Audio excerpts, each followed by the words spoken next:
I hope you can retrieve Thursday afternoon's meeting. I, Oh, mm, I thought you said, I downloaded it. All right, Um, so the recording is somewhere. it stays in trash for 30 days. So I thought, yeah, Pat, I thought you said it was okay to destroy it. Hey, guys, you know me and technology. You guys decide.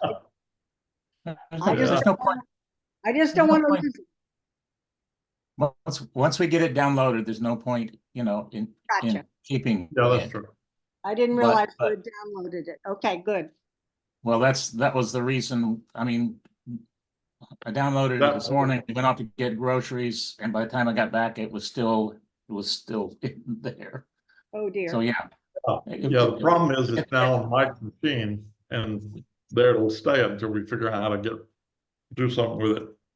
What we're officially supposed to do is to wave our fingers and say we're magicians, and you're all supposed to say, "Oh my goodness," and trust us. Well, okay, you've seen how often that leads to something less than perfection. Okay, my question is, are there other people in the waiting room at this point? There are 3 people and Um, I cannot admit them. I You- can't, Okay, I can't even see who's it or numbers or All right. anything. I'll disable the waiting room then. 'Cause Yeah, we- you may be better off doing that and we'll work it out. Right. Okay, and Apparently, there's a glitch in the ether. we are, as far as I'm concerned, we're ready to go, I guess. It's Yeah. 1 minute till. We have 1 minute. But we still have, we have 4 people in the waiting room. Okay, There are people in the waiting room. 4. Okay, Well, well, I'm wait. not co-host any longer, so okay, I'll fix that. that's the reason I can't see that. Yes. I can't see it And either. waiting room is disabled. Okay, so they should be able to just enter. Right. And Neil entered. Yeah. But it may also depend upon which version of the email they got, because the version that I got was not a clickable link. I had to do the cut and paste thing. And I'm not sure everybody gets the same version or would distinguish them easily. Oh, boy, that's Bill's complaint. And Ed's waving his, nodding his head, so, yeah. Yeah, that's a problem. I could have, well, generally, a return creates a link, but for some people, it doesn't anymore. You have to manually create the link in the invitation we send out. Oh, dear. I Uh-oh. hadn't heard this. I have Yeah. 5 in Yeah. the waiting room. There's no waiting room.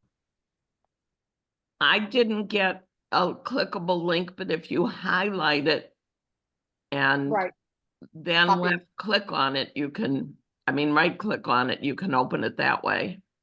Even if And it's you not, cut and paste it clickable. into the- Yeah, you can paste it into a URL bar in a browser. no, you could too. just highlight it. Yeah. And then it'll turn into a clickable link. Well, that's good. Yours worked. then. I'm glad to know that. I see 5 people in the waiting room. I don't see anybody. We don't have a waiting room. We're up to 14 participants and I see 8 on the screen. Yeah, people seem to be straggling in very one Uh-huh. at a time, which is not also something that necessarily happens either. Right. Yeah. My problem is, do we have somebody in the waiting room right now? I would Down say the no, bot- Bill, yeah, yeah. Down the bottom of my screen shows 14 people. I see 8 on the screen. We have 14 on. Oh, Oh, that's because you're not showing people who are on their cell phones or not connected via video. I guess not. Yeah, that explains something, Bill, that, we need to fix that, and we will, but yeah, there are 14 people in this meeting right now, Right. and no waiting room. They'll come in as they can. And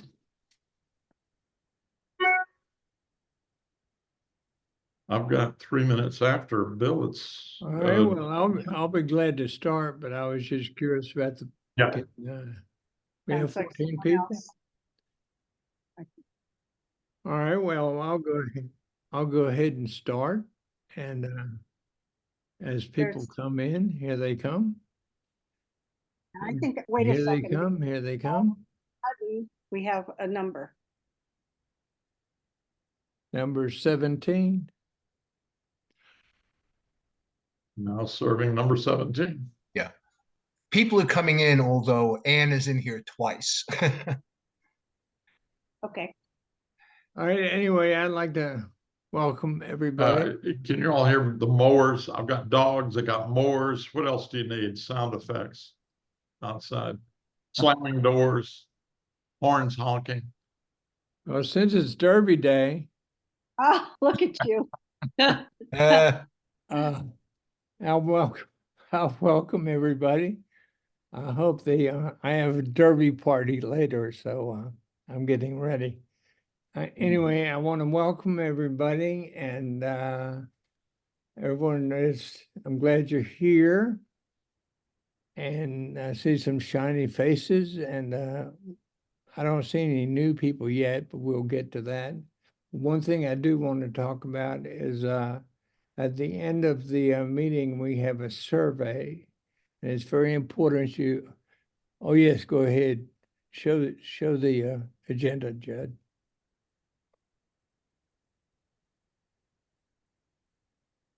As you can see, welcome website, new attendees, open discussion. We have a break. Then we go back to open discussion. Then we go to wrap up with Pat. And then when we go into overtime, I think everyone's familiar with everything. Anyway, again, I welcome everybody as they come in. And I did want to say that, well, obviously I'm wearing this hat because Derby Day. I think I've mentioned that. I will take it off soon.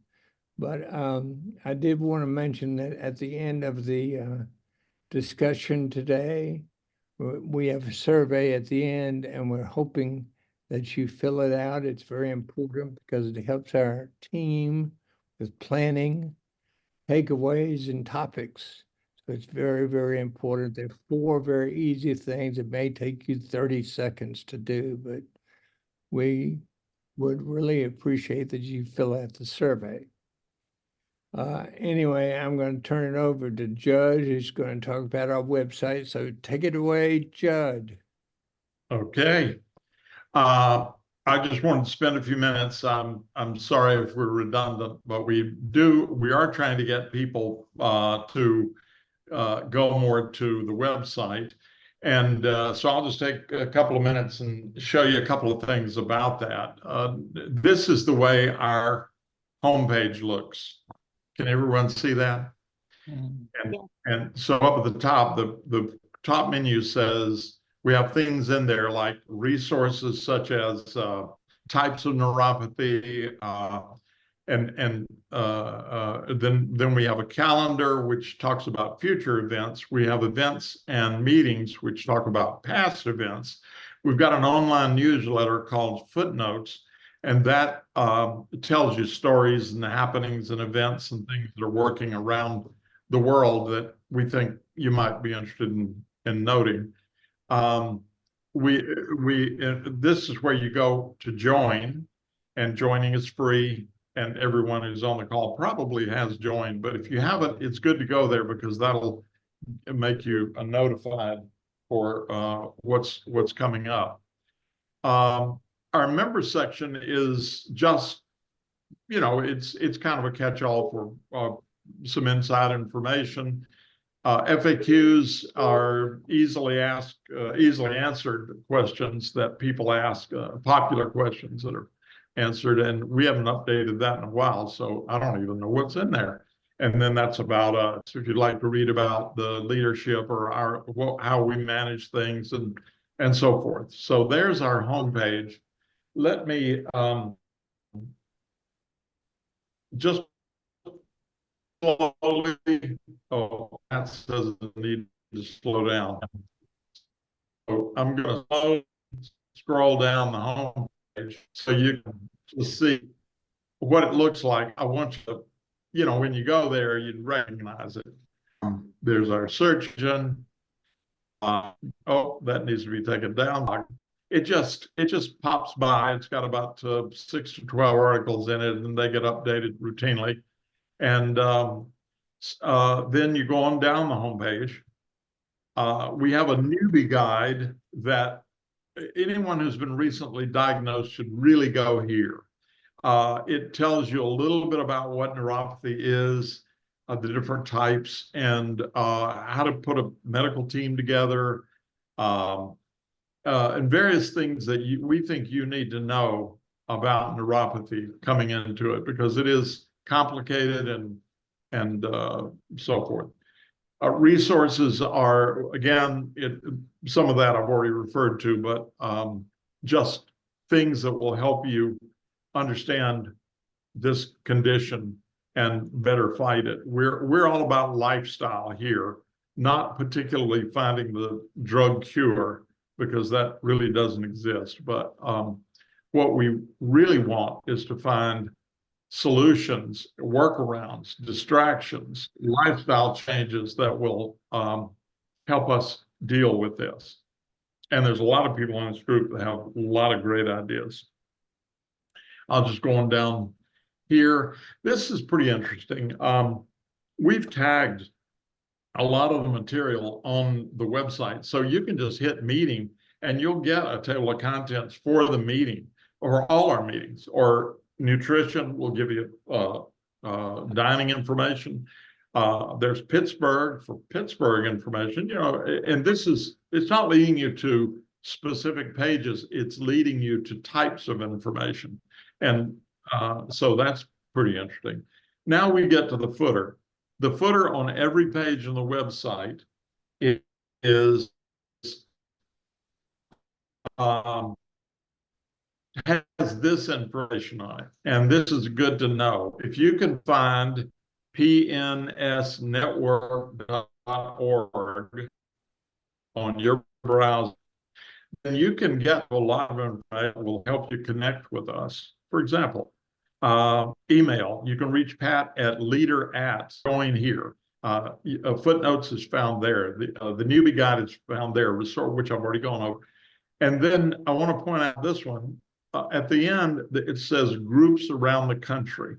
When we go to groups around the country, these are all the groups that we know about right now.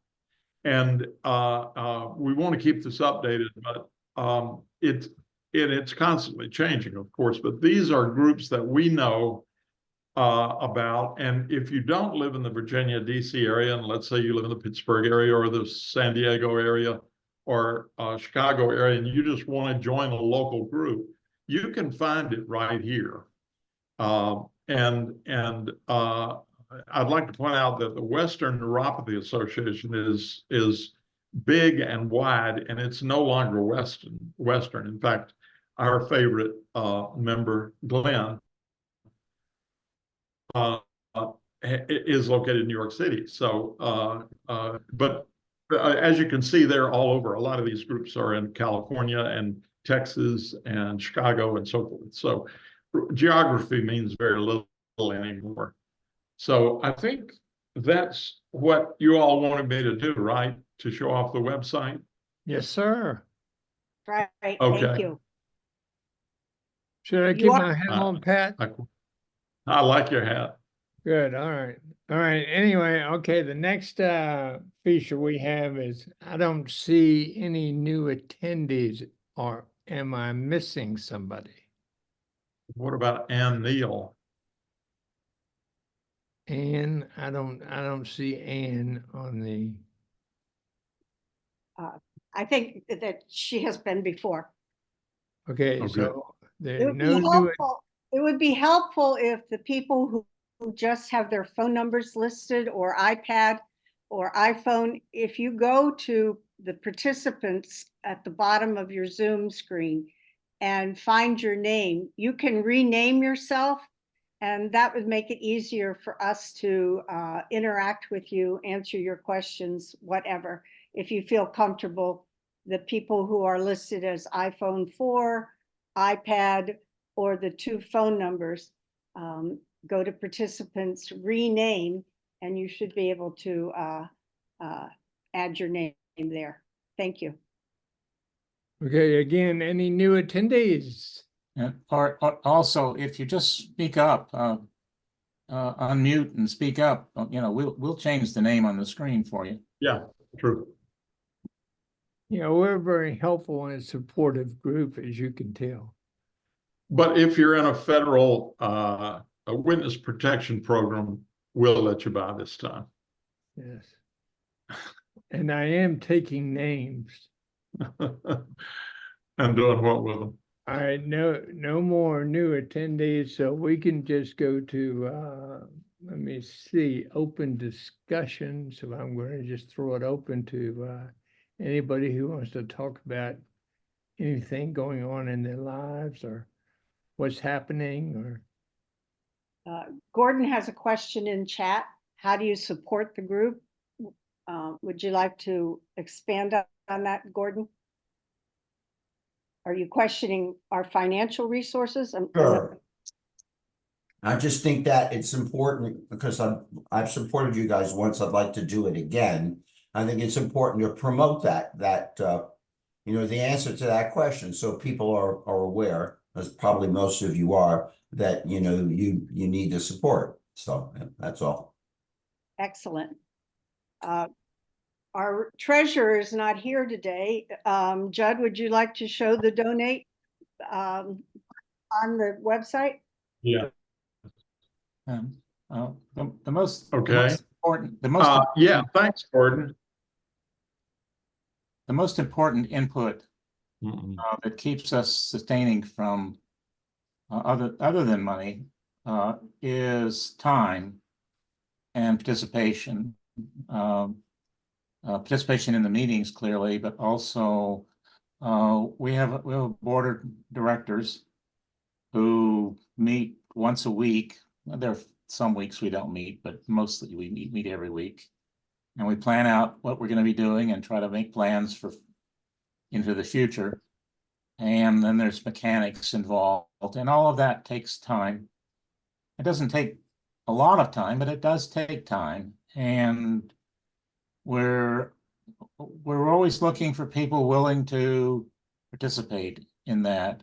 Around the country, the number one problem with support groups is that most of the leaders have peripheral neuropathy, and peripheral neuropathy catches them from behind, and they can no longer participate, or they can't participate the way they did in the past, and it's difficult to find successors. That is, people to pick up the flag and keep carrying it.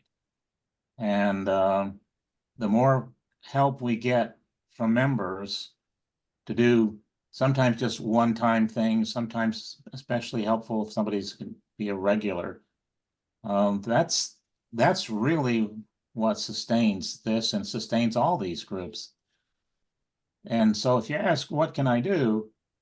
Well, speak up, and we'll find something to make it easier for us to keep this going. Thank you, Mike. Anybody else with a comment or question? Judd or Mike, Ann Neal has written, I can't unmute and I can't turn, I assume, the video on. Can one of you help her? I can't unmute her. She has to unmute herself. Okay. Let me see. And I would say the best thing she could do is just get off and come back in. That might clear up some problems. Can we unmute all and see if No. We can't unmute anybody. Okay, That's not physically supported. If they can, if she can explain what the problem is when is she clicking the button and it's not working? she wrote, I see the unmute icon and am clicking on it. Also the start video, but nothing happens. Okay. Yeah, I think the recommendation to just leave the meeting and then rejoin probably will clear, has a good chance of clearing that out. Okay, and I hope you can hear that. I'll type it in the chat in the meantime. Go ahead. Did we answer the question about donations? I put up the screen. I didn't. No, Are we good? I don't think we did. We got sort of taken Okay.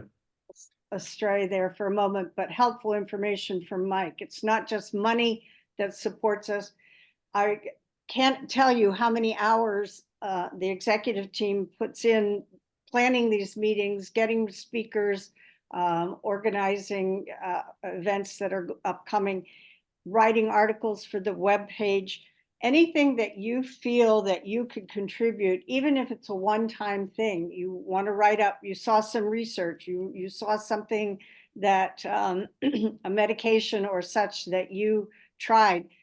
We actually have a section of the webpage from the community, and rarely does anyone post on it. And it would be lovely if you had a particular experience, if you were willing to share it, because that gets shared between the monthly meetings, and it might be something that someone else wanted to pursue. So when you show the join button, maybe you could show from the community, Judd? Okay. And actually, you don't even have to. All you need to do, if you have a suggestion or something that you found out about and want to share with the group, is send it to leader @ and then that goes to Pat, who will forward it on to us, and we can publish it on the web. But this is the donate button that Gordon was asking about, and Gordon, if you want to donate online, we use a system called Cheddar Up. That's what we use, and that lets you use your We can't online credit card, or we can't see that, Judd. you can't see the Cheddar Up. No, Can you see the donate page? Yeah. we could see donate online.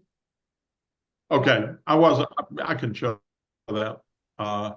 That it looks like I'm having a little trouble with my internet connection today. Okay. Okay, let's Anyway. move on because That's this is not a meeting about just donating. We are now in, as I said, Right. we're in open discussion. And we're here to talk about neuropathy and to help our friends and family with whether we're caregivers or whether we have neuropathy. So, in my hat, if you can see me, it's Derby Day, so I'm getting ready. So, He's a dandy. does anyone else have anything they want to talk about? Because if not, I wanted to I know the summer is coming up, and I know people are having travel plans. And I was just curious from the membership of the people who are here, what have you, not really, you don't have to say where you're going, but have you had to make any plans in consideration of your neuropathy? And I just throw that out. Bill, before we say that, the person who is listed as iPad asks, is this meeting about admin and donating money? No, that was simply a response to Gordon asking how we can support the group. And it's not the intent to be the focus of the meeting. The focus is on anything you would like to ask. And that's why Bill is leading with the idea of, is anyone traveling? Have you had issues making your plans for checking accessibility, et cetera? We do actually have a travel agent who is himself disabled. I don't like the word disabled, challenged. who is hopefully going to speak to us in June about things like airport access and things you might not even know about that we're entitled to. So I would hope that you will have more questions answered when he speaks in June. But in the meantime, iPad, please be assured that you are welcome to ask any question, bring up any concern or topic that you want. Well, I have a question. Go ahead. I have started putting one of these things, a walker, in my car. Because I've been using a cane, well, a walking stick, but I've noticed that my ability to walk around is getting worse and worse and worse and worse. And so if I go someplace where I think I'm gonna need to walk more than just a little bit, I put one in the car. But the problem that I have is that after walking around the world for 76 years, I've gotten used to being able to carry stuff in my hand. And so I went out and bought two, and I now have two walkers, one in the house and one in the car. By the way, the second one I got, I went to if you want to look for a walker, a lot of people use walkers and then they get to the point where they can't use it any longer and they give the walker away. So I went to a local thrift store which sells used stuff, and I just got this, what looks like basically a brand new walker for $8. So so if you want to buy a walker, you might want to try a thrift store. But anyway, I now have purchased but have not installed two devices that hook on the front of a walker, so that the fact that I don't have, when I use the walker, I don't have an extra hand, may allow me to carry stuff around. I haven't installed it. I don't know how well it's going to work. I got two of them. I got one that's a big one that sticks out. I thought I could use around the house. And then I got another one somewhere that I also haven't installed. These are stuff you buy by buying stuff on Amazon. And so I got another one that folds up so that when I stick the walker in the car, it doesn't take up so much room. Those are my theories. I wonder if anybody has actually tried these things and has any recommendations. Can That's I tell you what I my use? subject. Go Huh? ahead, ma'am.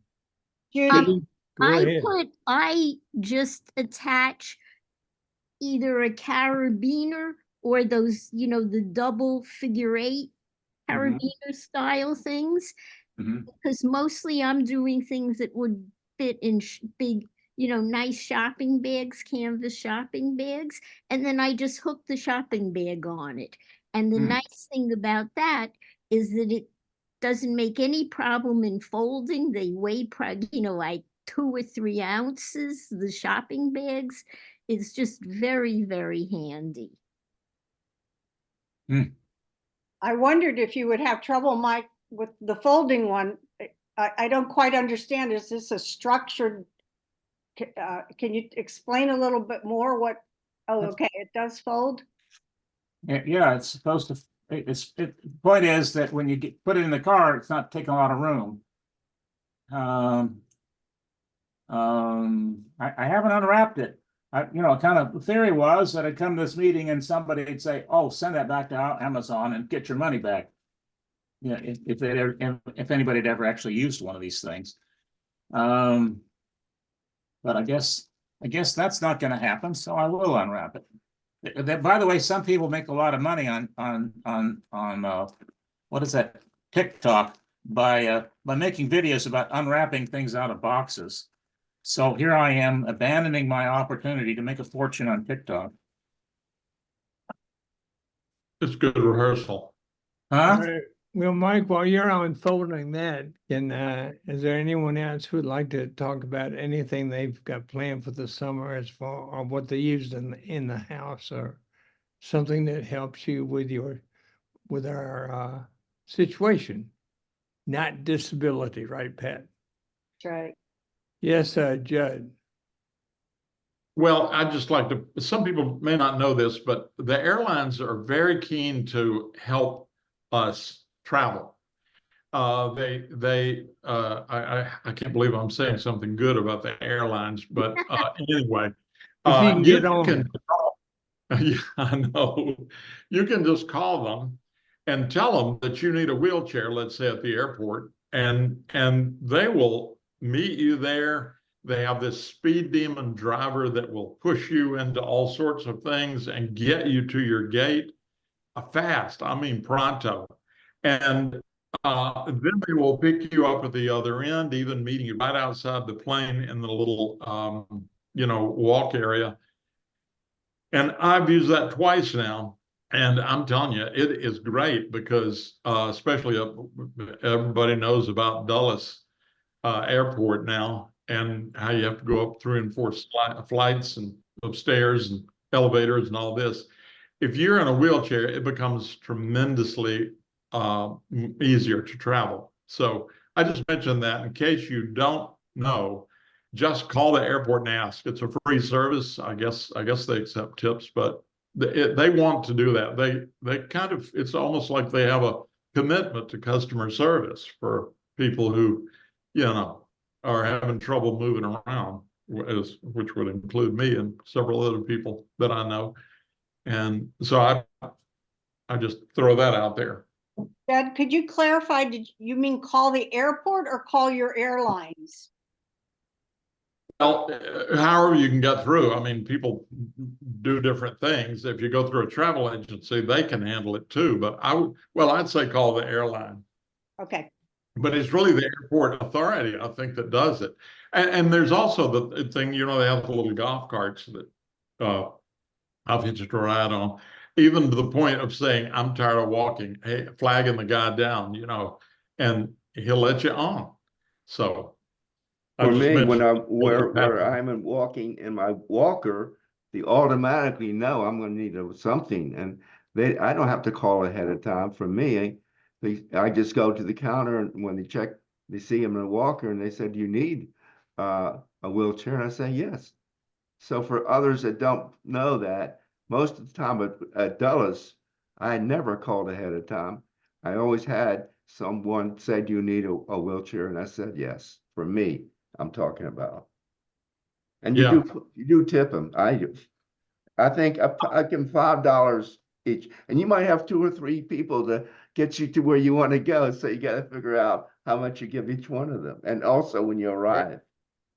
I'm talking about experience. I would call ahead, but that's great. If you can do it ad hoc, that's even better. Yes. So I'd like to add to that if I can. Go ahead, Gordon. So last year we took a Viking cruise for the first time. Yeah. And working through Viking and the reservations they made for the plane, I told them I needed assistance because there was a lot of walking, too much walking. Yeah.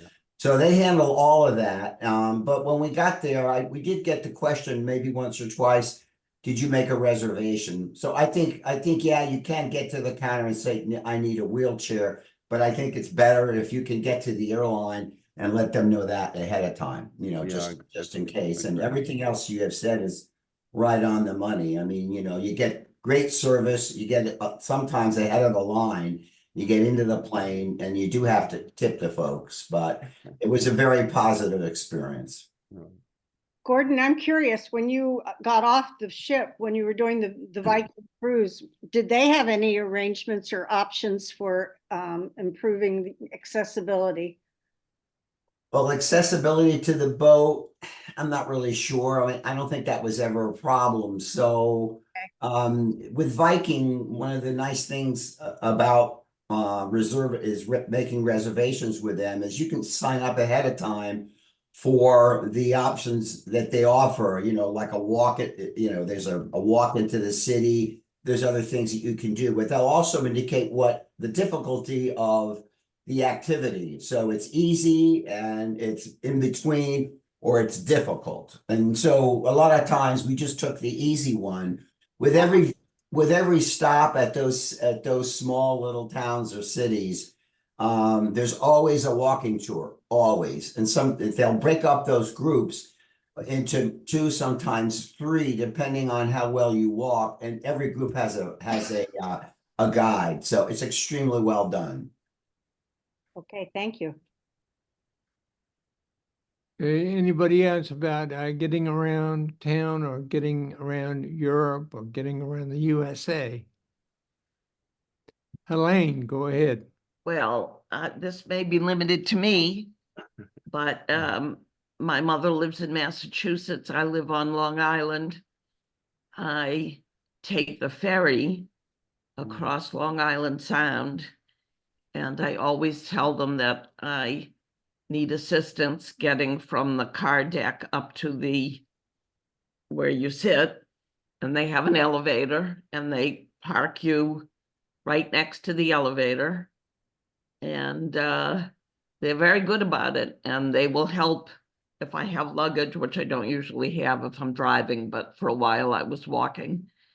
They'll help with your luggage, and they're really charming about it. So it's very nice to know that you just ask to park near the elevator. And I couldn't remember, did you say you made the arrangements ahead of time? I tell them ahead of time, but you really tell them when you get there. And then they park you in a certain lane, and they know that lane 2, which I've parked in many, many times, is the elevator required lane. So, Well, that sounds great, and the airlines sound great, and I want to warn people to be very careful with Amtrak. oh dear. Oh dear. Because I had to go up to New York City, so it seemed much easier to do Amtrak than to, navigate from the airports. No, it's a mess. And I told them, and at the Washington end, it was great. And they got me on. They had a wheelchair. They moved my little overnight case. And at the other end, somebody wasn't there. And you're left standing outside the train with miles of walkways and huge steps, and you have no idea where there's an elevator, and there's nobody to call, and you can't see anyone, and it's very crowded. Oh dear. It was a mess. So Judy, how did that end up? I kept on asking people to help me, and finally found someone who called a policeman, who called and got someone there with a wheelchair. It was just beyond aggravating. Okay, I'm just wondering, did you have a cell phone to call anyone, or you were just I yelling? had a cell phone, but who would I call? I have no idea. I mean, you call Amtrak, you're in for 20 minutes on hold. Oh, okay. That's why I say call ahead. I had really good luck with Amtrak on 2 different trips. And but I hear you, Judy. Well, I decided if I have to do it, it has to be the Acela. They will take better care of you. All right, thank you, Judy. I appreciate that. Mike, have you finally finished putting your box? I have, but this is the one that doesn't fold up. And Very nice. It hooks on one of the horizontal bars, and then it's got little doohickeys that reach out and clip onto the vertical bars. And it's got and because it's just a grid, it's got a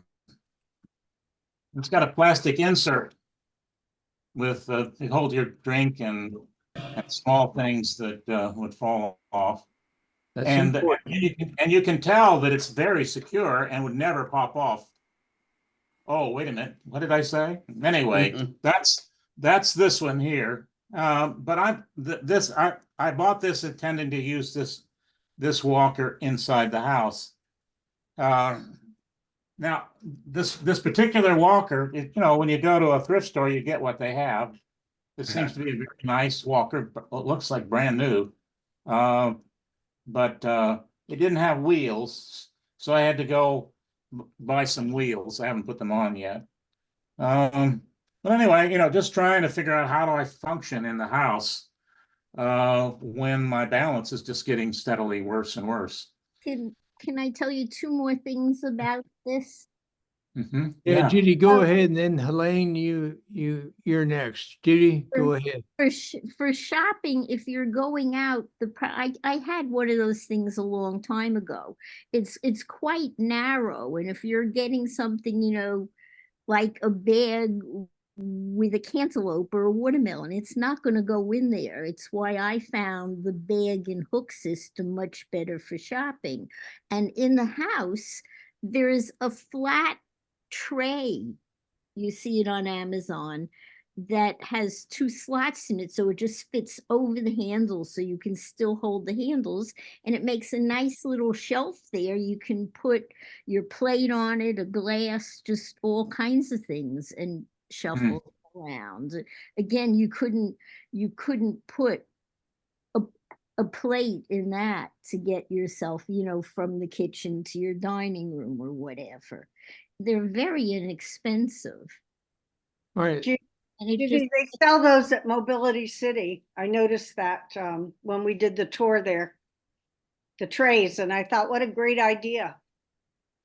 Your drink and plate fits on and you just roll into the next room. Yep. I was really impressed by something I saw on that video about a device where somebody grabs one side and you grab the other, and they can just pull you out of a chair. Wow. So yeah, Judy, I may take advantage of Amazon's free returns. You may have to 30 put, days. but Mike, when you get it, put it together first, okay?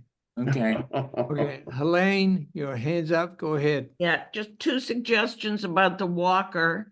I know you said you got the wheels for the back legs.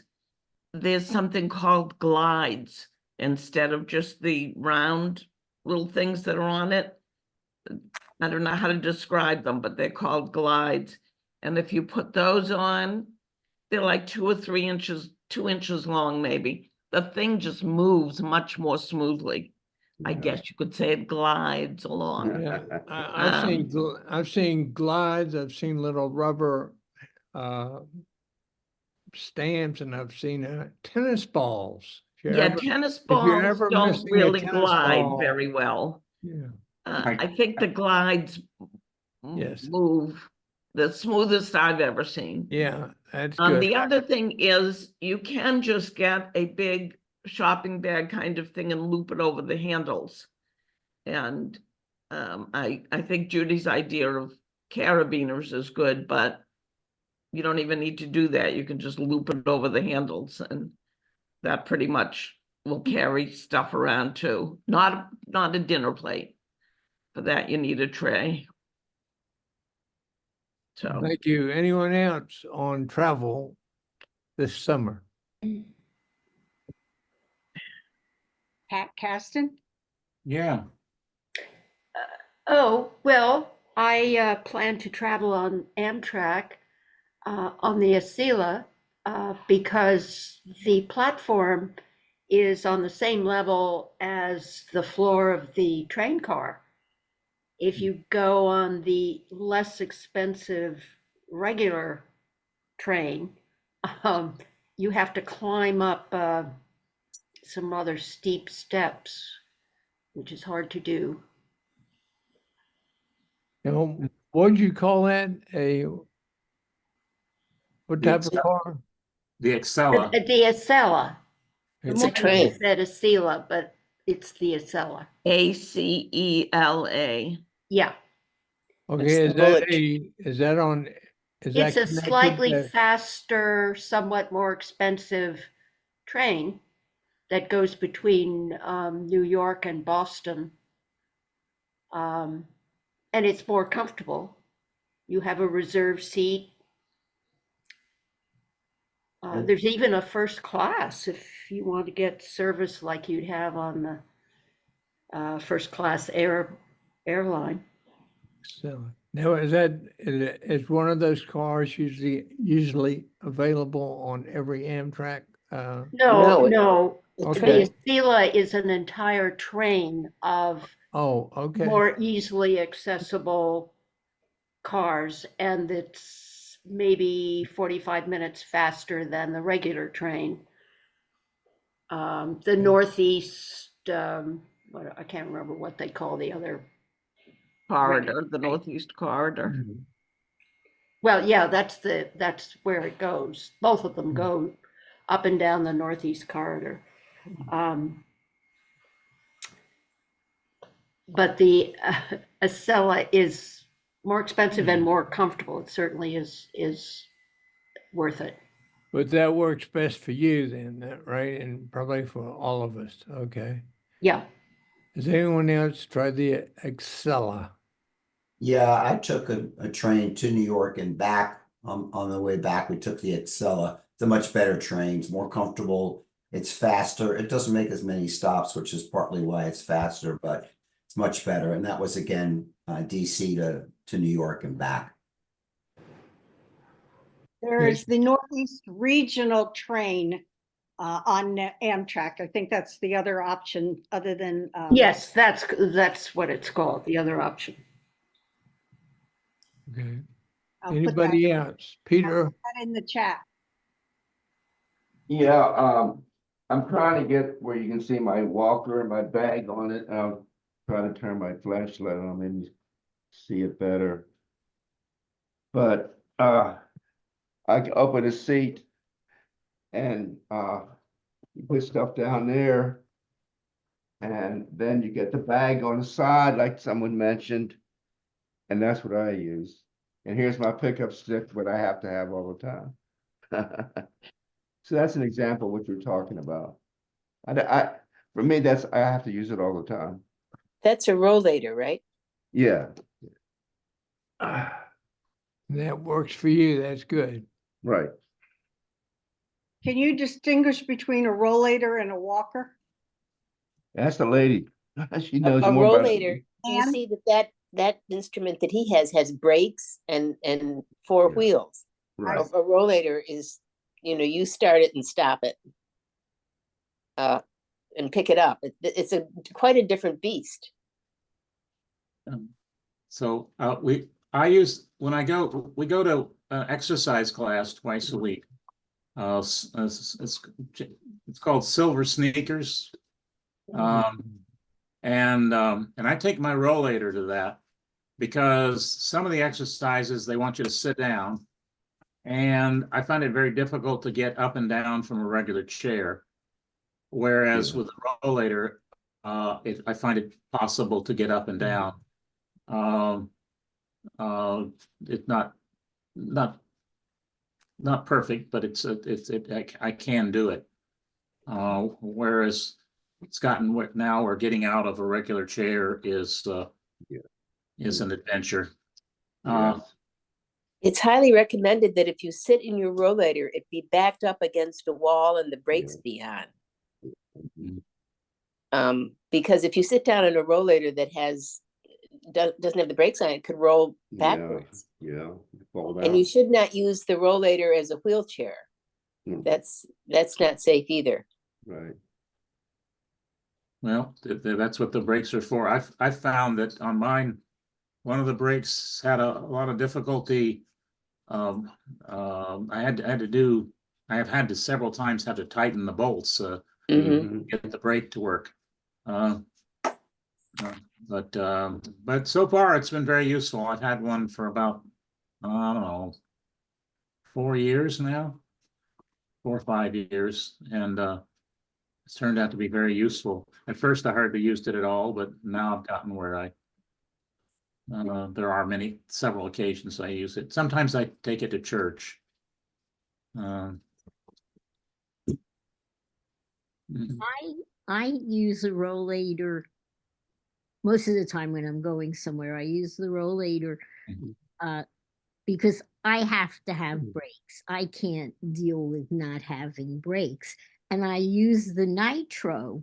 And the thing about the Nitro is it has much better brakes. I've used those little ones like you get at a rehab place, and their brakes don't really do much. The Nitro has bicycle brakes on it, actually. Mm. Now, Judy, I'm curious, did you go to a place and try out things, or did you just, it was, I'll try this and try this? Or did you actually go to a place and try different things, or how'd you do it? I started with I wanted online research basically. I wanted something, this has very, very large wheels.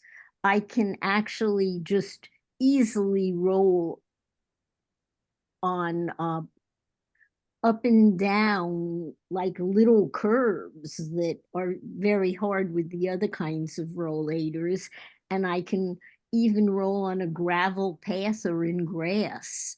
It just, the wheels are fabulous, and it has a very small turning radius, and it's very, very stable, which is really good because I'm a falling risk, and it's too easy with the walkers to just fall and your walker goes with you. So I guess stable. what you did your research on the internet, I I guess. did the research on the internet. I read the specs, and then I checked a lot of comment websites where people who own them talked about ones they liked and didn't like, and the features. Right. Judy, do you have to get it in and out of a car? How heavy is it? This folds. I'll have to look up the weight and tell you. It's Okay. heavier than a folding one, Right. but it folds so easily compared to the ones like we saw before. Those you have to fold like forward and do all these complicated things. Right. This one, if we go back to the picture someone put up, there's a little handle. You see that little handle in the middle of the seat? You just pull that up and it folds this way. So it's long and thin. And I use, I have a Forester, which is, you know, a form of little crossover SUV. I don't lift it. I per se, Oh, you're lucky. I tip it. I tip it so that I just get it in like in and out like a seesaw, where my car is taking the weight. Oh, that's good. Yeah, Okay. most of us have to pick it up and put it in the trunk, and it's heavy and awkward and not easy. Sometimes it's better to put in the back seat, but if you have something like she's talking about, it's great. I had the one in the red, and the thing here where you're supposed to lean back on tore off, and I had to get another one. I spent about $600 in the last 6 months on walkers, Wait, and I got the simple one. What thing wore off? This thing here, that what you lean back on, for mine, it tore here at where it meets the rail, right there. The back support. Yeah, the back support. And I spent lots of, I said about $600 in the last 6 months, and finally got one back to the simplified one, which I showed you, which is less, it's only $150 or something. So I'm really disgusted because I had to spend, like I said, $600. I had 3 walkers in that process. And it took me a long time to get the simple one. I'm kind of angry, as I usually am. Well, I've had one a very long time and it's been fine. Good for you. Well, Peter enjoys getting angry sometimes. It doesn't take much. Okay, it's going to be very interesting. Pat, Pat said we're gonna have somebody who will come and speak to us about, go ahead, Pat, what you're saying. I think it'd be interesting, maybe that he Right. knows some of the questions that we ask, and what do you think? Yeah, Vasher? I'm really hoping that he comes to our June meeting. As I understand it, he himself has challenges and as a result of frustrations over a period of time with not finding information on accessibility or any help from anyone with planning, he started his own agency. So I think he's in North Carolina. I can't remember. But anyway, he will be hopefully speaking to the group just about these kinds of issues and questions. And Chuck Reinhardt also has spoken to us about hiking in the national parks and what he did ahead of time, he and his wife, the planning that they did to make sure, like the Viking cruises, the national park ranks or grades their accessibility trails so that you know what you're getting into before you go. So hopefully Chuck will also be here at the June meeting to talk about these kinds of issues. All right, anybody else? Yes, sir. Go ahead, Bruce. Thank you. I have an ambitious plan for the summer, and me and my wife were invited to a friend in Hong Kong. And we've accepted the invitation. We're looking at the tickets, which are extremely expensive. But I have these flare-ups. Last night was the worst, and I don't know why it happened. My diet didn't change. I didn't drink alcohol. I didn't take anything really wrong, but it was really hard walking. And you never know when that's going to occur. You might know I ride a bike. I enjoy that. I just bought an electric bike. The more I ride, the better exercise I get and the better blood flow I get. So my feet usually feel better. So that might be one reason, because I haven't done the exercise that I want to do. I'm not going until August, but I got a plan for this trip. He's a kid I graduated high school with. He's 80 also, and he has a beautiful place in Hong Kong. He's a drummer, and we will go to jazz clubs and enjoy ourselves. And he also has 80-year-old problems. I'm not sure what I expect from you, but I just got to plan this trip and think about what to do. I have one question, is if any of you have used, I think the expression is a jazzy, where they have it sometimes in the supermarkets and Walmart. You step into it, it just is a battery kind of thing. Yeah. And I don't know whether I should rent something like that for the period of time I'm there or do something. So any suggestions you might have, I'm welcome to. Any suggestions for Bruce? How much, what kinds of distances do you want to be moving? Well, he walks a lot, and it's a walking city. There are times I can walk 2 miles. There are other times I can't walk 20 feet. So I want to be with him and not hold him back. And it's a beautiful place. So we're looking forward to doing as much with him as possible. Oh, are you going to be on pavements or? It's Hong Kong. If any of you have traveled to a big city there, it's, I come from New York. It can't be any different, radically different than that. There are parks, there are sidewalks, streets, cars. It's everything. But I don't know. I mean, I don't know if, I guess the big question which came to mind, has any of you used these electric jazzies to get around?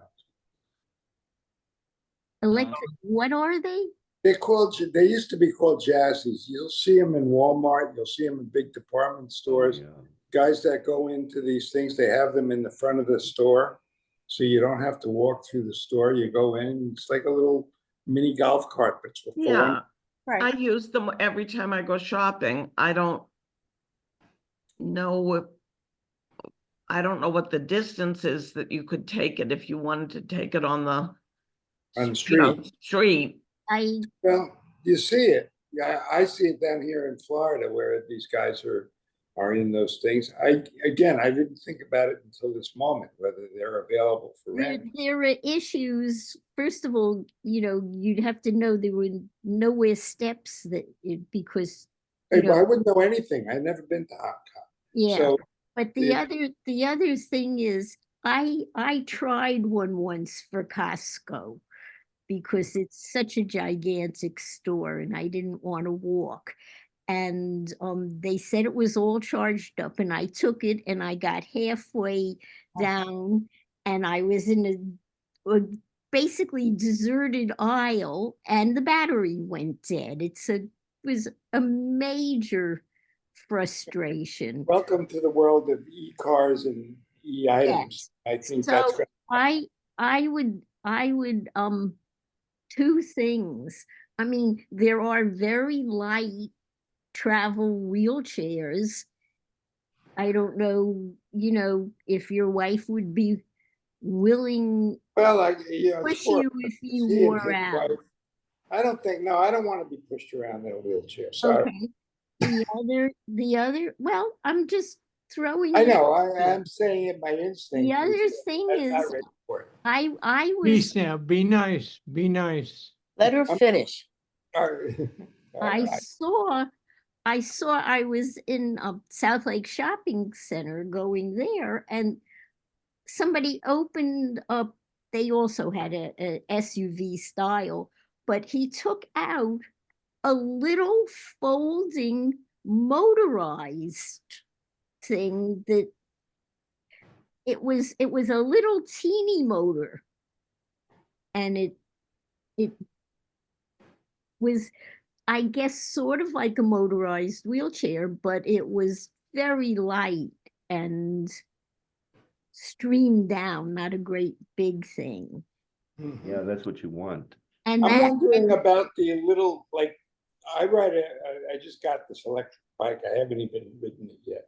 But I've seen these very little things that sort of go around that are electric, and you mount it like a bike, like a kid would use a tricycle. Except it's motorized, and I think it's a little bit bigger, so you have more room for your legs.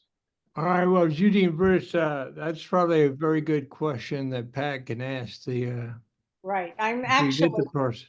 But I'm actually, I've got 3 o'clock, so we're gonna take a break to go get your rollator or your jazzy and ride around for a while. But anyway, I've got 3 o'clock. We'll be back at 3:05 to continue a different topic and see where we go. So see you in 5 minutes.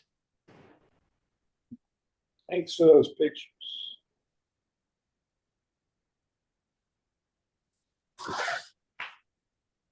Are you up? What? Yeah.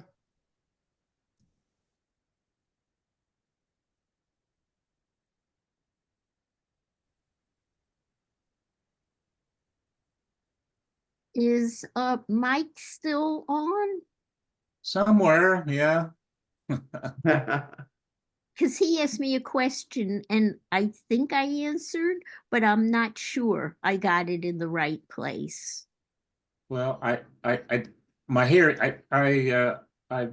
my hearing is not very good, and I couldn't quite make out exactly what you said. No, in the typing, in the chat. Oh, you did? Yeah. Oh, okay, yeah, we're still in Reston. I'm sorry. So is it attached to the car somehow? Rather, Goes No. inside. oh, I just here. I just tilt it leaning on with the weight on the bumper and lever it up oh, okay. and lever it down. So Oh, it's okay. not a lifting it up No, per se, which I couldn't do. right. Yeah, the problem I I'm have with my pulling- rollator is that I would actually have to fold down the rear seat in order to get it in. Yeah. Mhm. Yeah, but yeah, so now you're talking about not only the rollator itself, but you're also talking about how is the car configured so that it becomes possible to do this. Right. Yeah, the rollator I have right now does require me to lift it because it won't fit in the back just by doing what you described. Right. It actually has to be picked up and kind of fitted around. Yeah, Yeah, exactly. Yeah. but that's not a problem for me yet. Become a problem, but I have enough strength, upper body strength for me. That's not really a problem. I just sit on the bumper and pick it up and toss it in there. But yeah, I mean, that goes to the question of not only just the rollator or the car, but you know, the combination. I have been driving that style car for 40 or 50 years. Wow. I was a photographer with very heavy, big cases and equipment. I never wanted a trunk. So Oh, good idea. I wanted, you know, as you go back, it used to be way back a station wagon, like a Volvo wagon, which is exactly what SUVs are. SUVs, right. Well, 12 years ago when we bought this, I wasn't thinking about any of that. It just so happens if we had a car with a traditional trunk, I'd be in trouble. I got the rollator long after I got the car. You know, this business of needing help is complicated. One of the things I hope we can talk about at some point is how do we find help? You know, where do we find it? If we need help from a person, where do we find it? How do we make that happen? Are you going out? I'm going to close the camera. There's also the psychological aspect of that too, Mike. There are a lot of people out there who are very, very reluctant to admit that they might need some help. And that's often, you know, more of a barrier than actually finding some of the help. Hey, Mike. Yeah. Here's this thing you were looking at, this Liberty Lift. It's called the lift standing aid. You said you saw it on Mobility City, the video, and so did I. Right. And my brother actually gave me one, and I was trying to figure out what good is that? You just grab somebody if they're sitting too low in a chair, and you pull them up. But of course, the way this works is if a person's sitting in a lounge chair on a sofa, they grab this part, and you grab that part, and you just stand straight up. And lo and behold, it works. And he gave it to us. We just keep it around the family room when anybody gets stuck in a chair. And it really is kind of neat. It was, I just looked it up. It was $25. So No, I disagree. You were balanced. You have to have good balance to be able to pull up without holding on to something. Well, unless that person's very medium strong. balance. Medium balance. But a lighter person than you can lift you, can pick you up. It's I'd not rather like someone you have to hold be me. quite as strong as you are. Why not have them hold you to get up by your shoulders or something? Well, because normally what people do is they give you their hand. Nobody That won't gives you work. their hand No. like that. Anyway, it works. So For some people, I disagree. It wouldn't work for okay, me. we usually do, Peter. Look, All right, think I'm about back. it. Hey. We agreed to disagree. Okay. We agree to disagree. We're back, and I'm wearing a different shirt. This is a Fiesta shirt for tomorrow. And what does it say? I have a Fiesta shirt. let's fiesta. Oh, fiesta's For a verb. tomorrow, and the question of the day is of course Cinco de Mayo. And does anybody know why that is celebrated? It's this Latin thing. It started in Mexico or something. It wasn't here, as far as I understand. Okay, Cinco but de I've got Mayo a- is May I've got a- 5th. It's I got a- Spanish. Free bottle of tequila. Yeah. If you, and you can't look on your phone, but or your little tablets. And my question for the day is, why is Cinco de Mayo celebrated? Doesn't it have something to do with the Mexican Revolution? Yeah, Well, that doesn't tell. she's got it. I can't. Technically, it was done to celebrate Mexico's victory over the Second Yeah, French they- Empire with the Second Napoleon at the Battle of Puebla. Somebody All right, well, peeked. You are Independent. correct. Mexican independence. You Yeah. are, no, it's not Mexican independence. It was to Yeah, Mexico was celebrate- already independent, Yep. although France was trying to make it All less right, so. well, we are gonna ship, Glenn, we will ship you a 5th of tequila for Wait, winning. what about me? You just said. See, and I don't drink it. it all, Bill, so it's wasted on me. You Oh. can send me, you can send me the nachos. though. We'll send you the empty bottle. Send him the thing that's in the bottom. What's that? The worm. A worm. I'll Somebody's find an smart. earthworm. I'll find it. I'll Oh, take it's care not of an it. earthworm. I'll take care of it. Okay, we are back. And I heard chatter during you all did take a break, so shame on you. But we are back and I would like to get away from travel for a while and go to any other questions that somebody may have. Okay, Helene. I'm not sure how appropriate this is. Uh-oh. Uh-oh. Wait a minute. I'm a gentleman here, so make Okay. make it But nice. you told me one day when I was upset that it's a support group and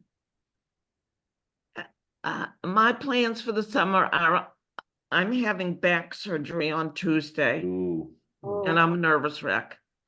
Yeah. So I just wanted a little support. That's all. I celebrate my 1-year anniversary of my back surgery on June 9th, and I am so grateful that I had it, that I found the surgeon that fixed it. 9 months of pain was gone. And I know that it doesn't work for everyone, and I know that there are concerns and considerations that surgeons only there to make money. That's his job, blah, blah, blah. But for me, it was life altering. So Oh, Helene, that's great. I wish you all the best. Thank you. If you trust your surgeon, you've done your research, you know you have a physical problem to be fixed. I support you all the way. Thank you. Yeah, yes, yes, and yes. I've researched them. I know I have a physical problem and it's definitely time to get it fixed. So Anytime you want to email me for support, send me a note and I'll be glad to answer. thank you, because I'm a wreck. I haven't had back surgery, but I've had 3 joint replacements. Oh, boy. And they have all been ultimately a blessing. Oh, So that's great. Oh, I'm so glad to hear good news from people.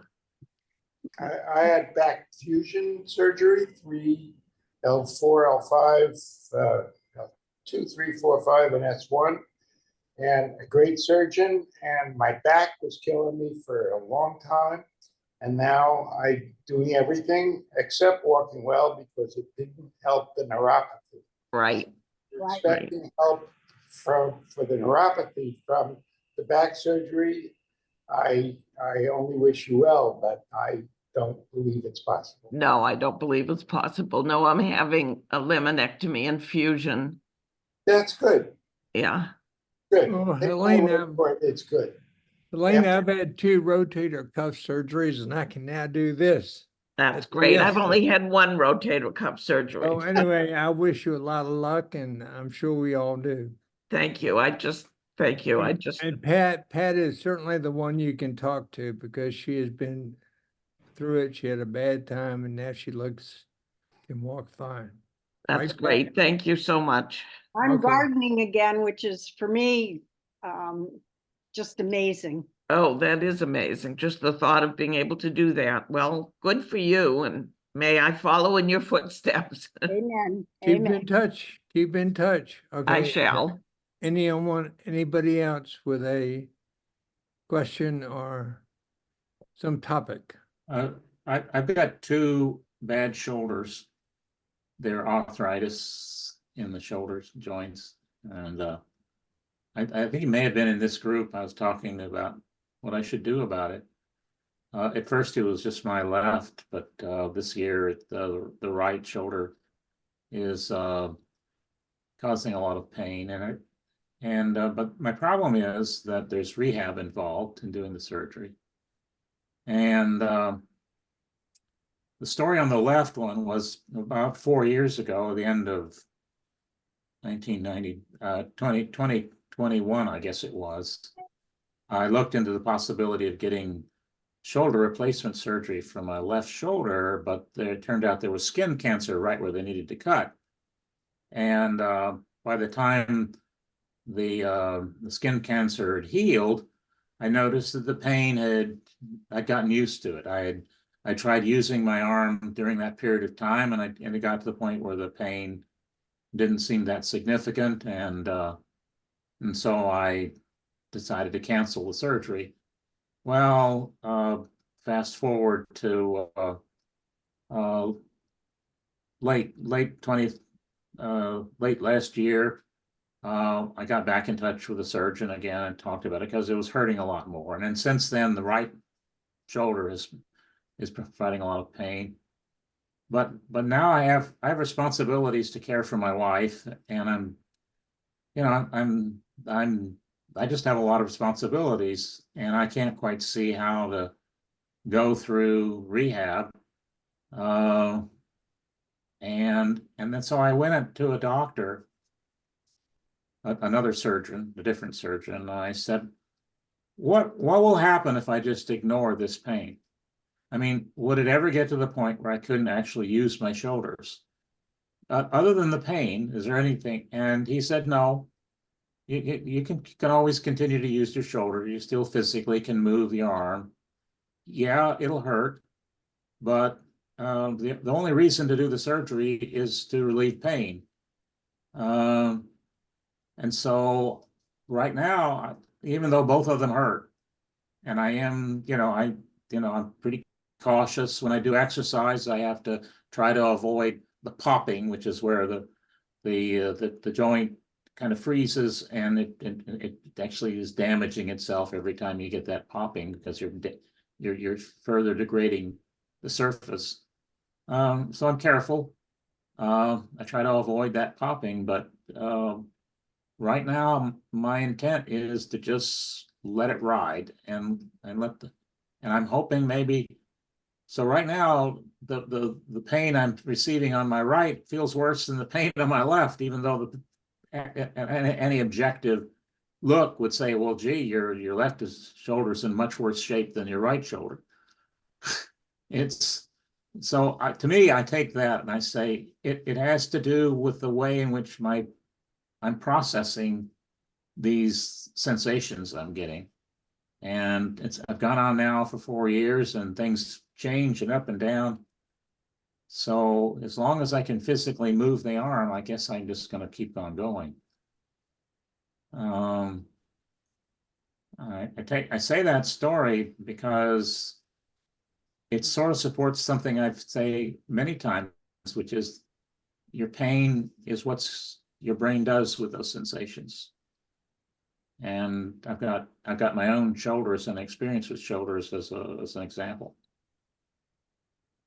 All right, thank you, Mike. I recommend one thing, and then we'll move on. But usually when people go to surgeons, some surgeons will automatically want to cut.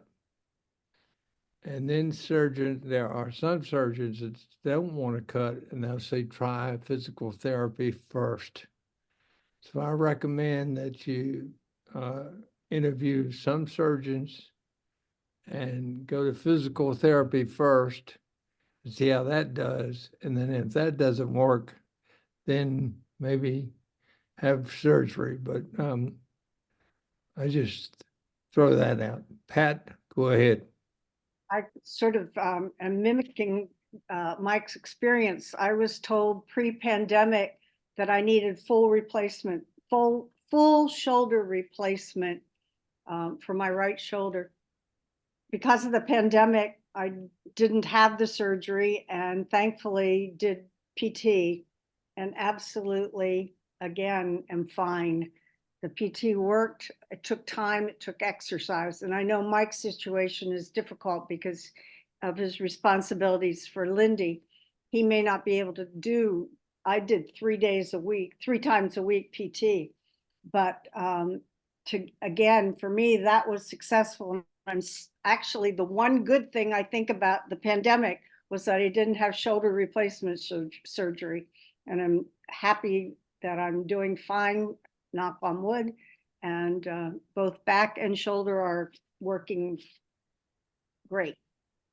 PM, the same burning, same issues, but the shoulder and back are better. I would respond to that is whatever the original surgeon saw, he saw deterioration in the surfaces that inside the joint, and the deterioration's there, and the deterioration is going to continue. The only difference is the way in which you are responding to sensations that are coming from those surfaces. Not I don't think physical therapy is capable of actually rebuilding the gliding surfaces. It's not that your shoulder recovered, it's that you are no longer interpreting the events the same way.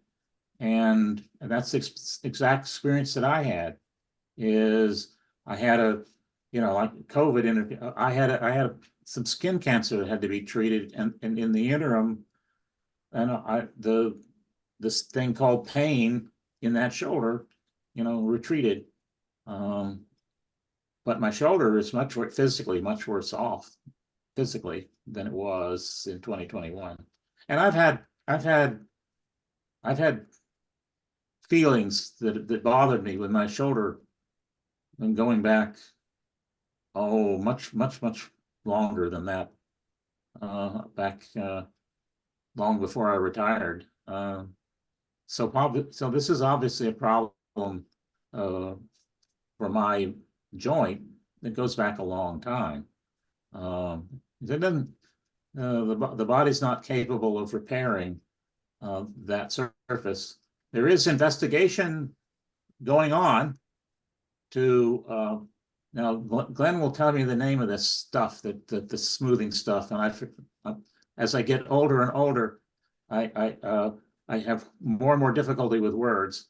But there is this smooth covering that allows bones to move, and they're doing investigations of being able to regrow that stuff, and they're doing experiments with animals that they can put the cells in there by transferring in cells from stem cells. But the problem is that the resulting covering doesn't work right, and they're trying to figure out ways to grow back the materials so that it actually works the way the original material worked. And they're apparently pretty confident that eventually they're going to get this solved, but right now it's a technical issue and they don't have it solved. All right, Glenn, have you got an answer to Mike's question? He's talking about cartilage. Yeah, cartilage. Yeah, one of those words I can't remember. Yeah, it's a tough fibrous tissue. It's not quite as hard as bone. It has more elasticity, but it does deteriorate over time. A lot of us have spinal problems because the cartilage in the joints does deteriorate. There's certainly research going on right now to see if they can, through prolotherapy and other therapeutic modalities, to try and get the cartilage to regenerate.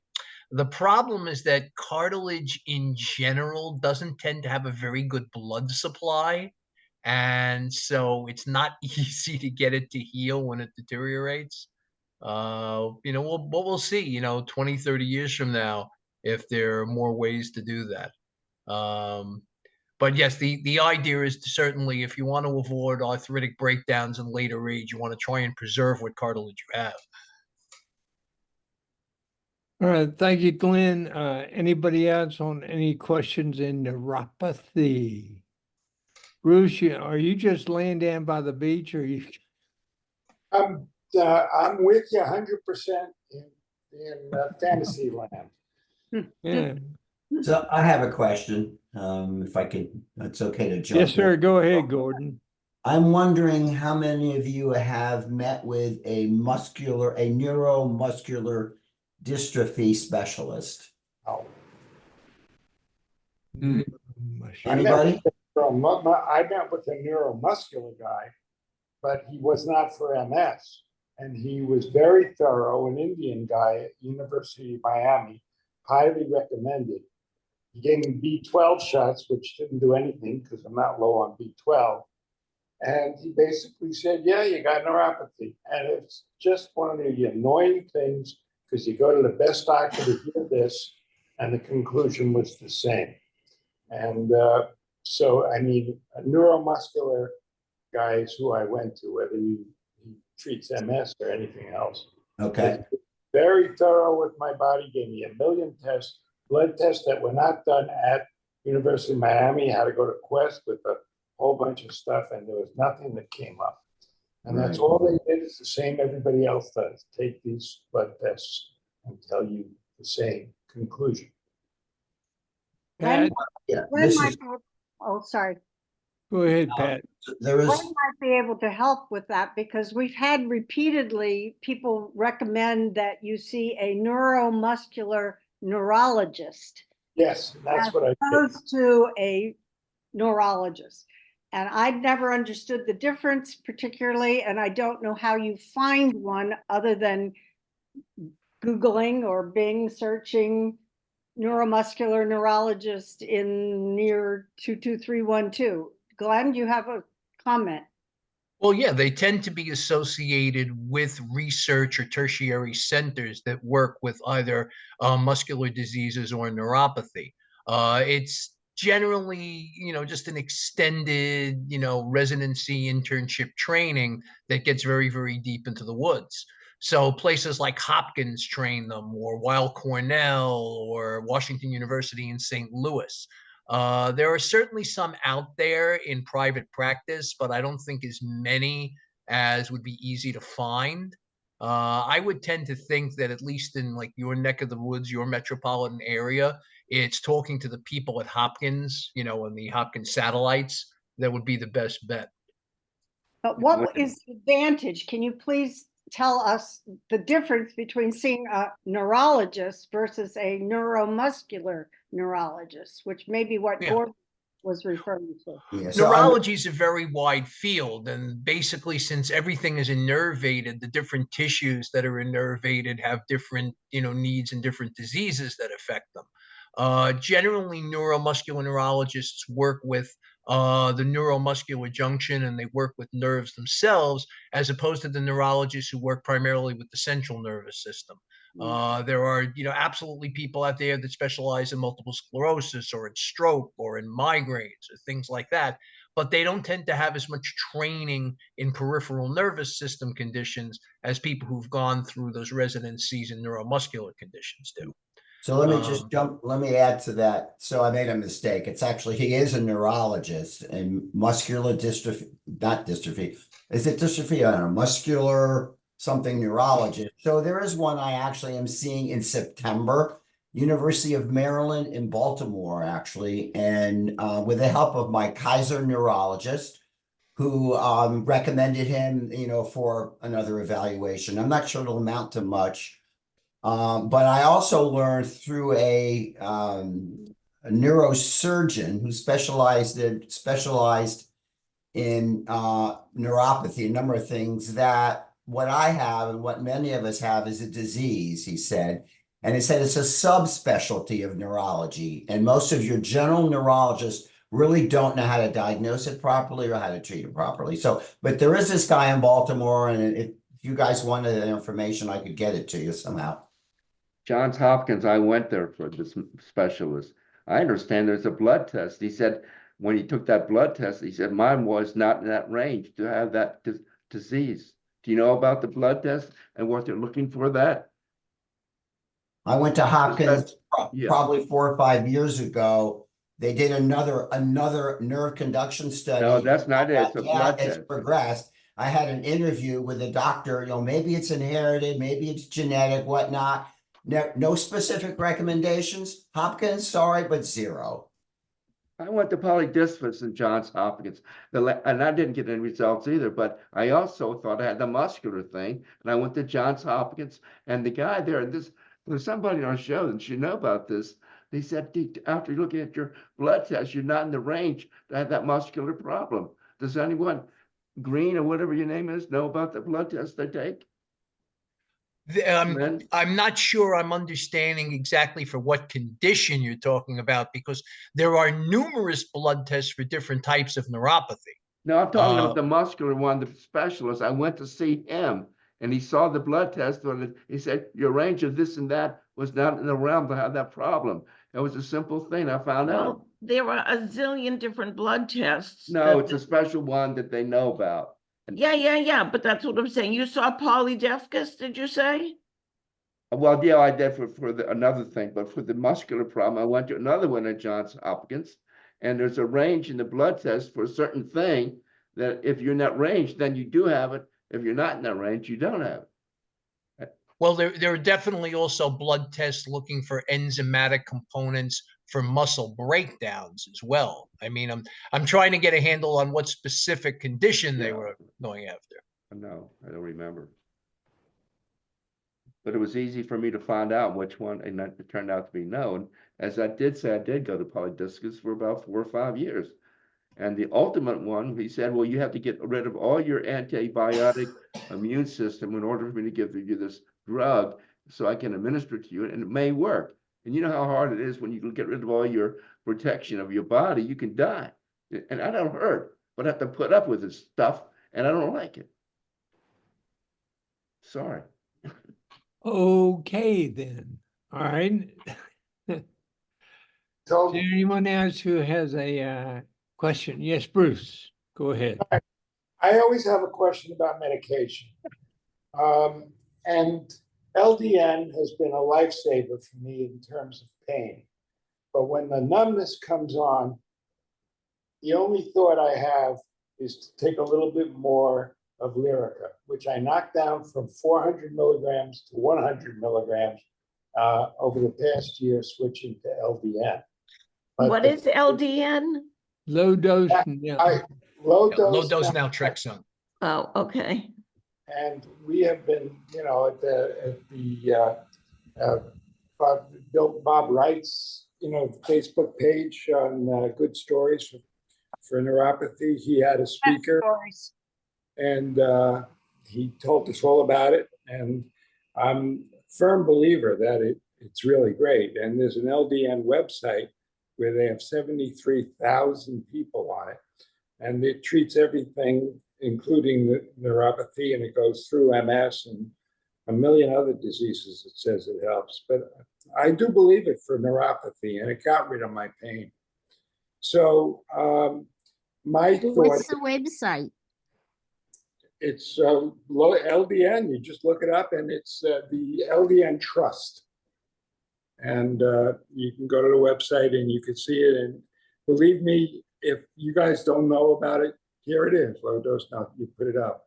It's phenomenal. And if you guys don't know about it, I just want to say, as a user, I have found great relief. And I have so much pain on my feet sometimes, or I had, and now it's just numbness. I believe that you should know about it. The thing, my question is when I when I get pain, if I didn't have pain and I knocked it down from 400 milligrams of Lyrica to 100, taking more satisfies it and taking it as needed. Do you guys use Lyrica that way, or do you, or any other drug, gabapentin, and take it the same time every day, but if the pain decreases, do you decrease the pill? That's the question. It's tricky to do that with the anti-epileptics specifically because of the central nervous system upregulation. When one tries to go off something like gabapentin or Lyrica, or Topamax, you have to really do that at a very slow rate in order that you don't get rebound seizures. Because all those anti-epileptic drugs were originally designed as seizure drugs and they suppress central nervous system activity. But the body tends to upregulate, and if you draw them too fast or you miss too many doses, you are risking that possibility. I was once on 2,700 milligrams of gabapentin, and when I finally started coming off it as the symptoms were improving, it took me about 9 months to get off it entirely because we wouldn't drop it more than like 100 milligrams every couple of weeks. How are your symptoms when you drop them? Sometimes you get a little bit of an uptick, but it would then definitely settle in after a few days. People who try and go down faster than that often have much bigger upticks in symptoms than I had. We used to discuss this quite a lot over at Weill Cornell. What was the best protocol for coming off of those anti-epileptic drugs? Well, it took me 4 or 5 months to get to 4.5 milligrams, starting at 0.1 milligram. It goes up every 2 weeks, and Publix Pharmacy compounded it. And now I'm steady at 4.5. But when I had this attack of numbness, I figured the only thing to do is to increase the Lyrica a bit, even though it's not supposed to help numbness, but it actually does a bit. So because I gained a lot of weight with the Lyrica, and that'll happen. And I kept it reasonably well.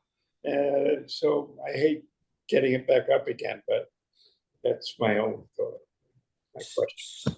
So Bruce, I take 350 milligram of Lyrica every day. The 50 is an extra at nighttime, but also in the morning I take with my Lyrica, which is it's 100 milligrams for each one. I take duloxetine, which is an antidepressant, but it's used a lot because I've talked to a number of pharmacists for pain. So I take that in the morning with the Lyrica, and I really do find it makes a difference. It's a 20 milligram duloxetine, no side effects for me. Duloxetine. I take a Xanax if I have some pain. It relaxes the muscles, and in turn reduces some of the pain in the feet. And just a small Xanax. I never want to get hooked on these things, but it helps. An old doctor friend years ago said, if it helps, take it. So, very good thing to remember. Thank you. I see something in the chat. I think most drugs can reduce pain like LDN, but as far as numbness, and Glenn, maybe you can help me with this. I don't think that you wrote in the chat there's not any drug for numbness, correct? Yeah, I mean, as far as I've been able to determine with a lot of research, the problem with numbness is that since it's an absence of sensation, there doesn't seem to be anything yet other than actual nerve regrowth, which of course is a very hit and miss proposition, that seems to help a lot with that. Pain is a symptom of really an overactive system, and there are ways to tamp that down. But numbness is not a result of an overactive system. There just isn't the infrastructure there anymore to actually put forward sensations. It's certainly possible to rebuild the infrastructure if whatever's causing the problem is arrested, but often the recovery is patchy and incomplete. It tends to be very difficult to deal with numbness. When the numbness is bad, it feels like pain, but it's just bad numbness. Yeah. The worst part about that, by the way, is that you can have it in basically the same area of the skin at the same time. simply because you have some fibers that are damaged but still signaling and other fibers that are gone. So people go like, why am I both numb and having that burning pain right here in this area? And it has to do with just like, differing conditions of the small fiber nerves. Okay, thank you, Glenn. Any other questions?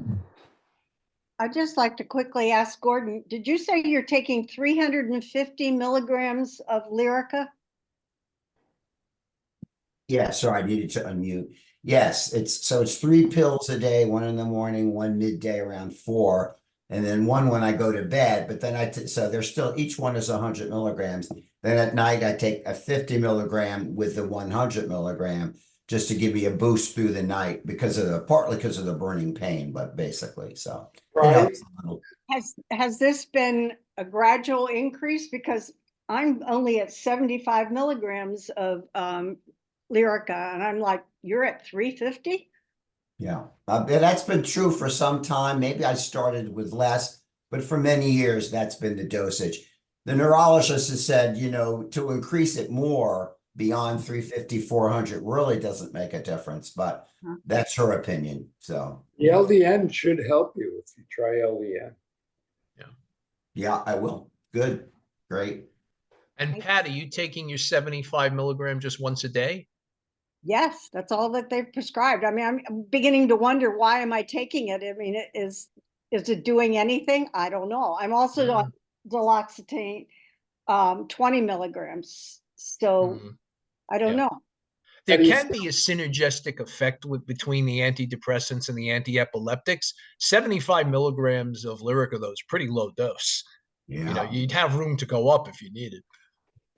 Well, I'm certainly going to be asking, but then I also have the weight issue. I'm like, okay, guys, I've heard too many people say that there's definite weight gain with Lyrica. Yeah. I've been on 75 milligrams for, gosh, probably 10 years. How's the pain? It's always there. It's And always. maybe then more Lyrica or the LDN will get rid of the pain. Right. This is a good conversation for me. Yeah. Thank you. And Pat, you only weigh about 32 pounds anyway, right? I'd like to keep it that way. I'm working hard enough on balance and other issues. I don't need to worry about weight too. Yeah, it's absolutely the case with the anti-epileptic drugs. I have a running joke that it's going to make you gain 10 pounds and it's going to make you lose 10 IQ points. Very common side effects on all of those. The only one that sometimes people have reported doesn't seem to have a weight gain effect and sometimes has a weight loss effect is topiramate, Topamax. But then again, people often refer to Topamax as stupid max because apparently it makes you lose more than 10 IQ points. Dopamax. Yeah. Dopamax. But awesome. Okay, Bruce, you got your, okay. No, I'm intrigued. This is a very good conversation because I'm right in the middle and have been for all these years with Lyrica and getting low. And I did gain the weight. When I stopped it, I lost it. Exercise, PT, a good PT thing going all the time is useful, and keeping your legs moving, getting blood flow, getting in a pool, getting on a stationary bike, all these manual things. And the snake oil stuff that's in the, I'd love to just get rid of those half-hour shows that end the same way with, you have to spend $100 to get some medicine that's not proven, and it sucks you in with their advertising. And if we can have any power to get rid of that crap, it would be great. All right, Pat, you had your finger up. So one question. I was only going to add that, interestingly, the Lyrica was prescribed years ago by my primary care physician. I wasn't under the care of a neurologist. I'm not currently under the care of a neurologist. So I guess I asked my primary care physician, why am I on 75 milligrams? I was ready to say, let's quit it, because I didn't really feel that it was doing anything at such a low dose. But I don't know, maybe I'll change my conversation and my questions. Change your doctor. I'm sorry? Change your doctor. Get a neurologist. Well, no, I love my primary care person, but I might add a neurologist, which Yes. we all know is difficult to find anyone who knows or cares about PN. But well, we just talked about it, but a neuromuscular Right. neurologist, and I live in Richmond, and there's a group of 10 neurologists, and each one specializes in a certain thing. Like, for an example, if you have Parkinson's or ET, you go to so-and-so. If you have migraines, you go to so-and-so. If you go to, so I would, wherever you live and you're looking for a neurologist, I would ask the receptionist or somebody, do you have a doctor there who is one of the neurologists specializing in PN? I mean, I found that to be very helpful. Pat, go Well, ahead. interestingly, I'm supposedly consulting a new neurologist in June, and it's because my hand is now so involved. Someone said theirs gets so numb they can't type anymore on their phone or their laptop, and I'm getting to that point. And they burn constantly. And this is a new development for me. So my PCP is saying we have to rule out carpal tunnel first before assuming that it's PN. So she put me in touch with this new neurologist, and I didn't even think to see if he's a neuromuscular, but I'm certainly going to look at his credentials a bit more before the appointment. That's And good. it could be I agree both, with you you. know, Pat. Elaine, you hand I out? was just gonna say, Pat, if you can tolerate a nerve conduction study, it'll tell you whether it's PN or not in your hands. Oh, thank you for that. I didn't know that. Yeah. Yeah.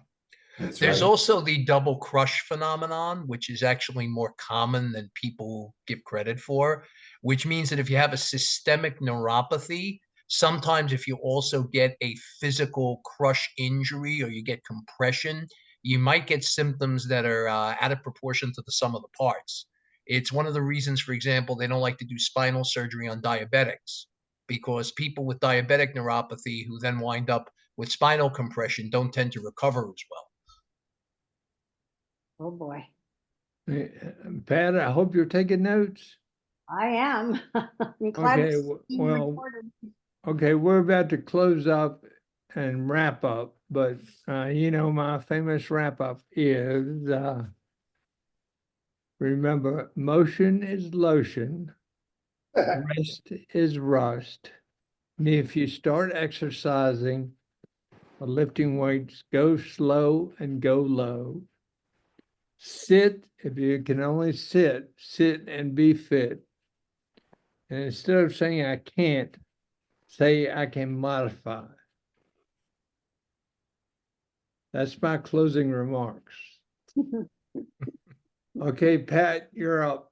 Okay, very quickly, we're in my wrap up. I want to remind you that we will continue in overtime for those who would like to stay longer and discuss whatever, or continue their discussion that they've heard and have an idea that they want to follow up on. I'm also going to remind you of the exit survey, which will pop up when you leave the meeting today.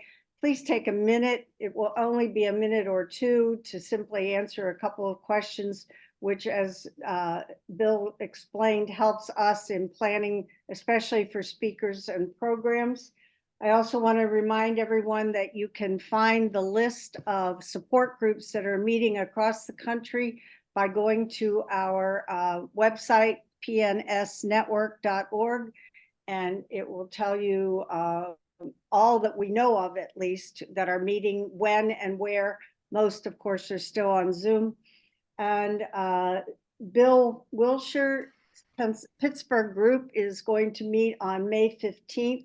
He always meets on the third Wednesday at 6:30, and he is having a nutritionist speak on managing your PN through diet. So you can join him on May 15th. Steve Klitzman's group in Bethesda meets on the third Thursday, May 16th, and his is open discussion this month. So those are the ones that I know of. And Glenn, would you, I'm never going to say all of yours.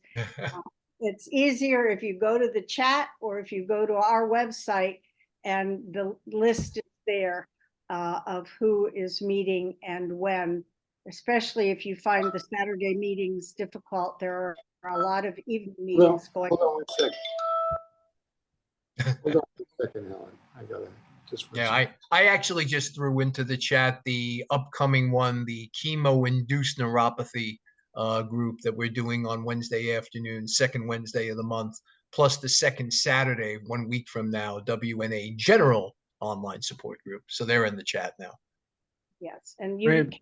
you can save your chat usually, at least if you're on a laptop, by going to the 3 dots, the ellipsis, and click on more, save chat.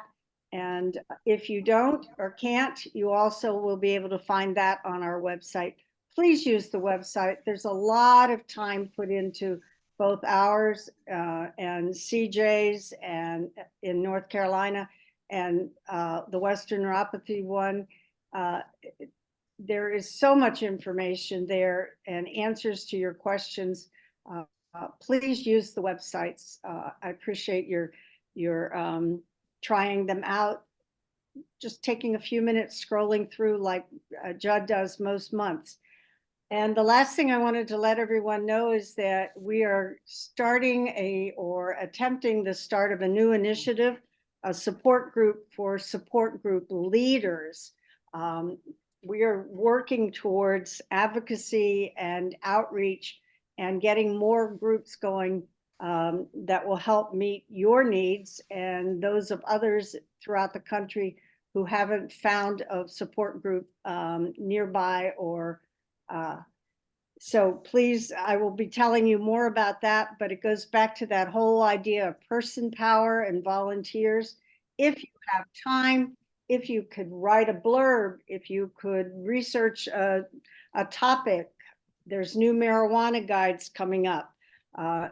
Anybody who has an hour or two who would like to write, please contact us at leader@, and we will give you a little assignment. It's not a year-long assignment. It's not even a monthly assignment. It's a single time effort, and you produce something and we modify, check it, vet it, whatever. But if you have any time, please give us an email. We would love to have your help. Okay, Pat, thank you very much. And right now it's 3:50, but I feel we should go to overtime, and overtime will start. And overtime will go from 3:50 to 4:20. And I appreciate everyone being here and everyone who spoke. And thank you, Pat. And thank you, Judd and Mike and the whole group. And hope you have a nice weekend. And I have my derby somewhere. Yeah, enjoy your party. Have a mint julep for me. And Glenn, you'll get a bottle of empty tequila, but you know what to do with it.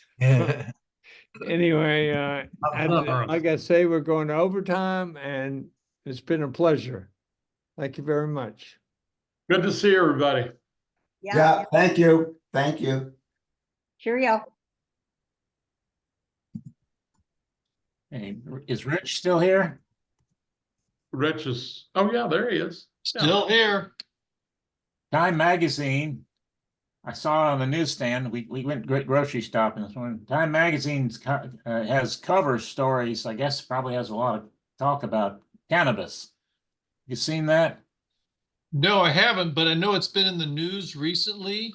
Right. Because I think the administration recently reclassified, or at least maybe there's a proposal. It's in the works, and I think it's just a matter of maybe, I don't know, 6 months, or there's some time period for which this will get processed. But it looks like it will go through where, and I don't know a lot about this. I just remember what I read.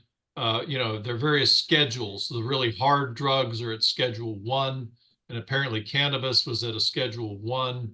And I think the proposal is to change that to a Schedule 3.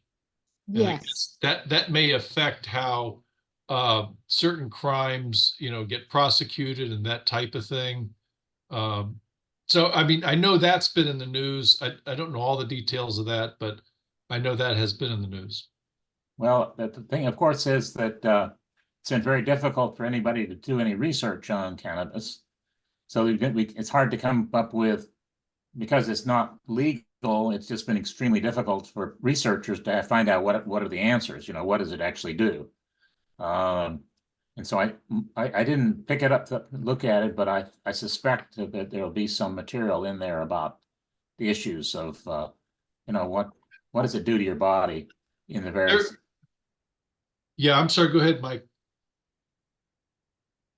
Yeah, there was another, actually, now you're reminding me, there was another story about it that I read, totally separate from what I was just talking about, which relates to a study that was done.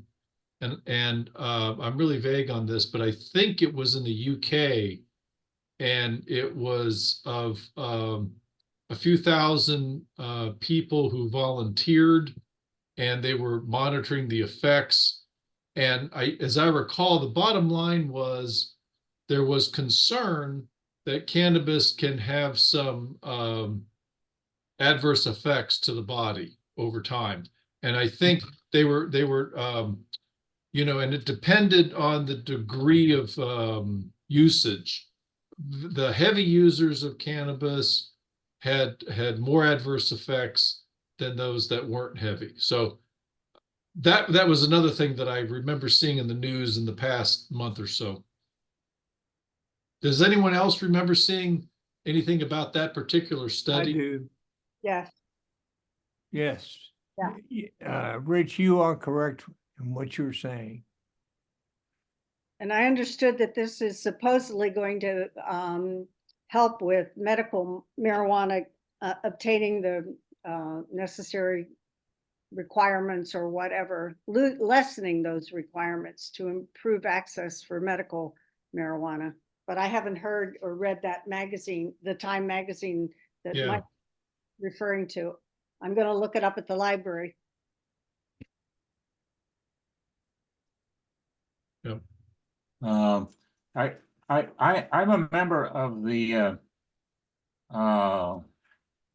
that small subset of people that are familiar with what is being done in Portugal, where they basically have removed all laws that say you can be thrown in jail for consuming something. In other words, there's no penalties for taking heroin or anything else. I don't know what the status is of their controls on selling stuff, but one of the reasons we have the problems we have now with fentanyl is causing death is that there's no